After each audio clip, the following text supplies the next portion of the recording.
Welcome to Kababayan LA, where yesterday we launched a contest here on the show, the LA County Fair giveaway. Have you gone to the LA County Fair yet? There's so many fun things to do there. I was there last week at napakarami pong pwedeng gawin.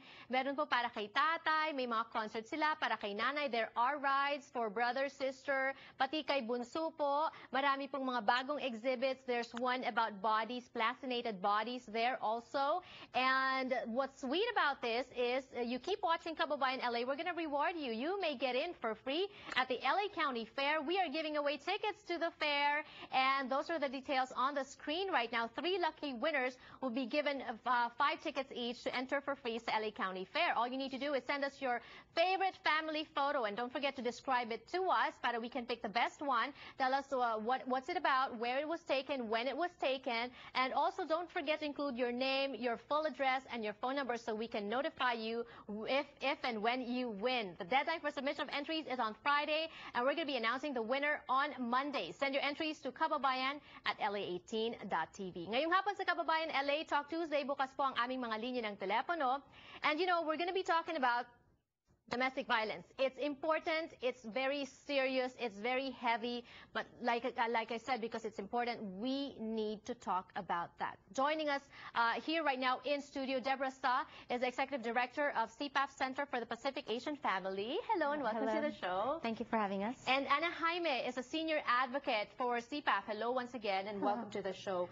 Bukas po ang aming mga linya ng telepono. Kung meron kayong katanungan tungkol sa domestic violence, you may call in anonymously. You don't have to give your name. There is a stigma, there is shame associated with domestic violence, which is not, it's annoying because you're abused and you're the one embarrassed about it. The abuser should be the one embarrassed about abusing you, correct? Yes, absolutely. And there are communities that have done this really well. There are places where, like in Israel, if you are being abusive, then you are the one who's ostracized.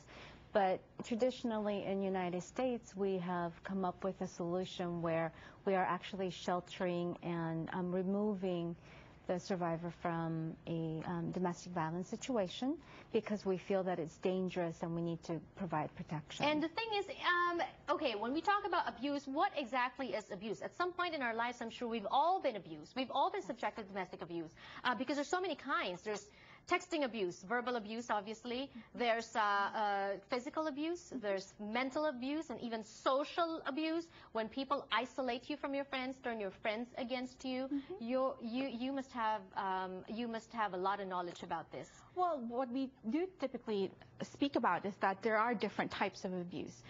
Commonly, you think akala mo na it's just physical abuse. Right.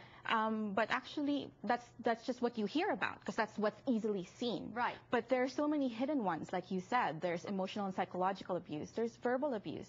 There's financial abuse. And like you said, the social abuse where you're isolated from people who would support you. So all of these are different types of abuse that happens in relationships. And the question is, most abused people would want this, would ask you this question: how do you get an abuser to stop?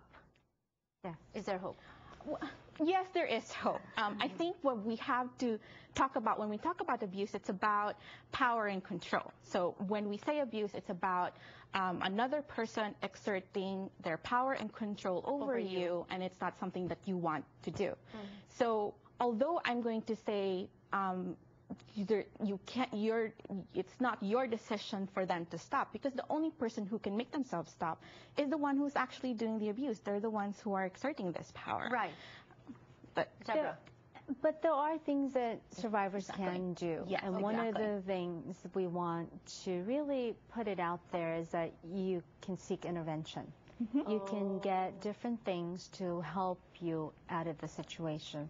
So for instance, one of the ways that abuse can happen is through immigration status. Okay. So let's say someone is brought into the country through a marriage, and instead of adjusting their status, they are holding that over them as a way of controlling and then saying, you know what, I'm going to deport you, you'll never see the children again. And really threatening in that way to control the person. So at that point, what can the abuse do? So the survivor who whose immigration status hasn't been adjusted by their spouse, usually the husband, they can actually apply for status on their own. Oh, so okay. kind of taking that control away from the abuser and saying, I can be adjusted on my own. I don't need him to adjust me. How about temporary restraining orders? Does it work on abusers? Yes. For a lot of abusers, it is a way to stop, especially those folks who would be scared to be jailed. They don't want to break the law. That can be an effective tool. Because people can go to jail for domestic abuse, right? Yes. All right. And we're going to be talking a lot more about that on the show. That's the number on the screen. We're offering you free advice today, and you may call anonymously. We know if you're going through something like this, we know it's very difficult, and we want to help you. We'll be back for more. Don't go away.